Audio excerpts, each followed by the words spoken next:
Welcome to That's the Word, wholesome tales for the whole family. I'm Father James Yamauchi.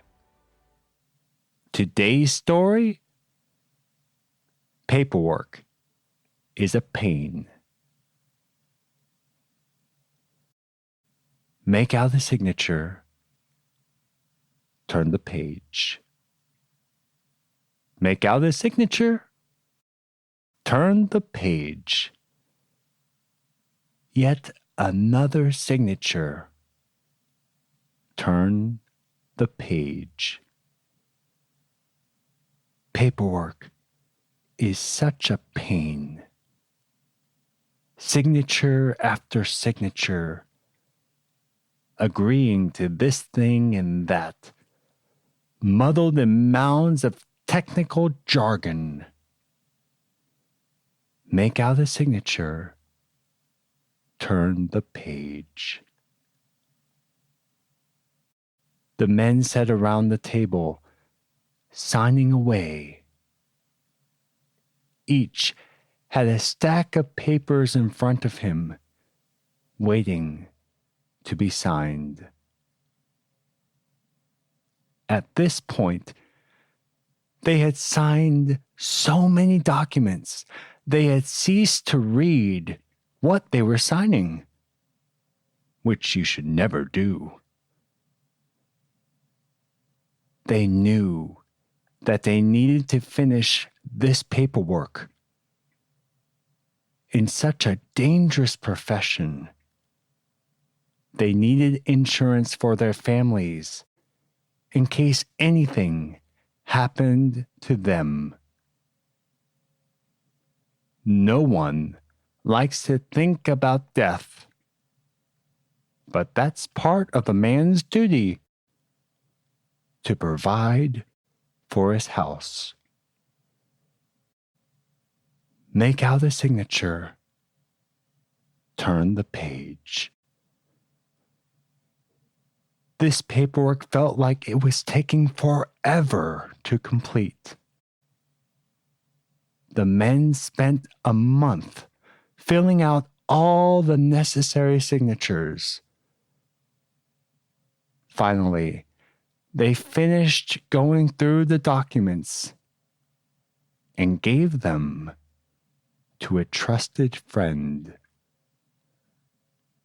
That friend then took the paperwork to the post office on 2 different days and got each page postmarked. These pages were then given to each man's family. These pages were postmarked because the documents they signed were envelopes. Hundreds of envelopes. These men could not afford ordinary life insurance.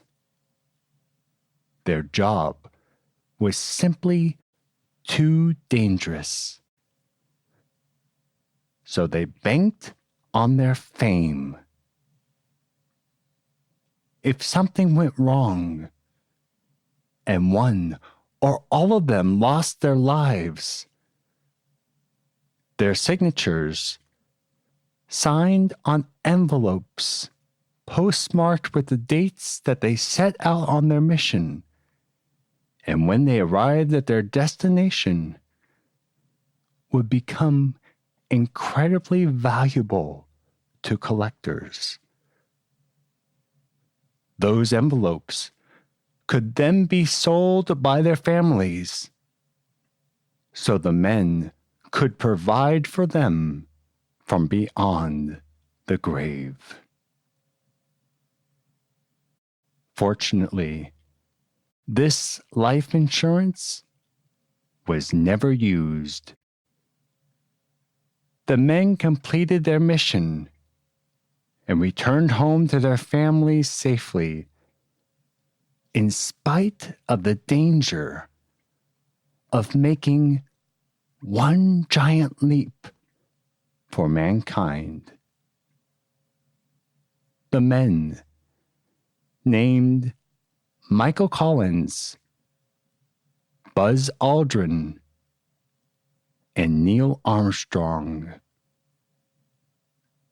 the crew of Apollo 11. And for this week, that's the word. That's the Word is not sponsored by any life insurance companies. If you are a life insurance company that wants to sponsor us, contact us through our email or social media. Our relative contact info is at thunderrock.org. All right, now I really feel like we're an official podcast if we're talking about life insurance policy or lack of sponsorship thereof. Going through the story, it felt like it was going to turn into a segue into a life insurance ad.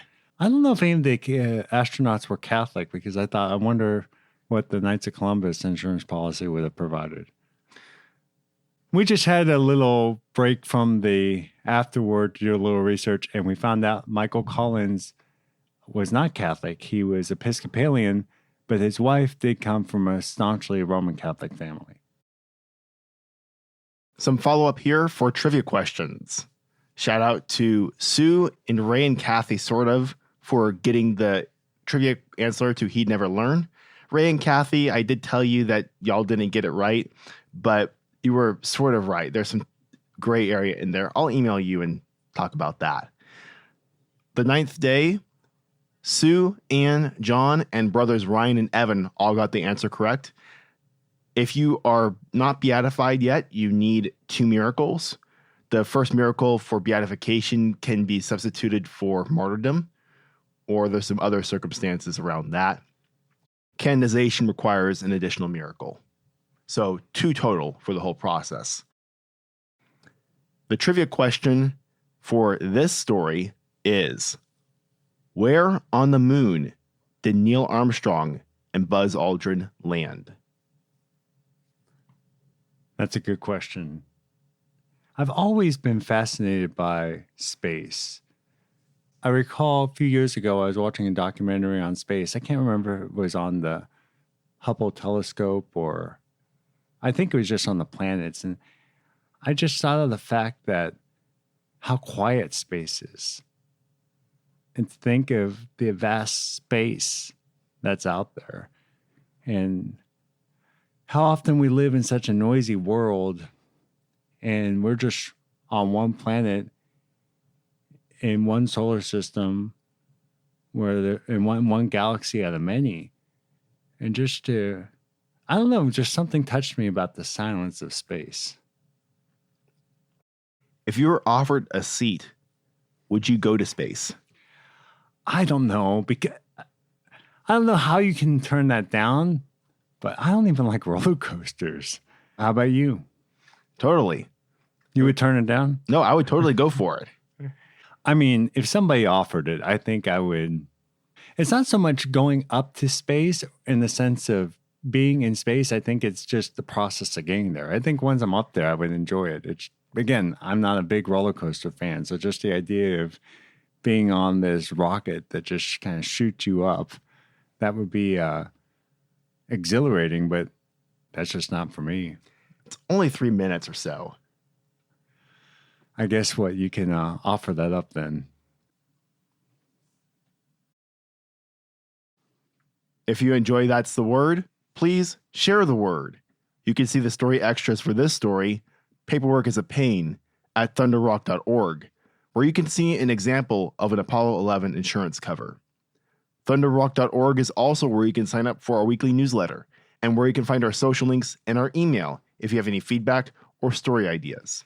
Thanks for listening, and join us next Wednesday for another wholesome tale for the whole family.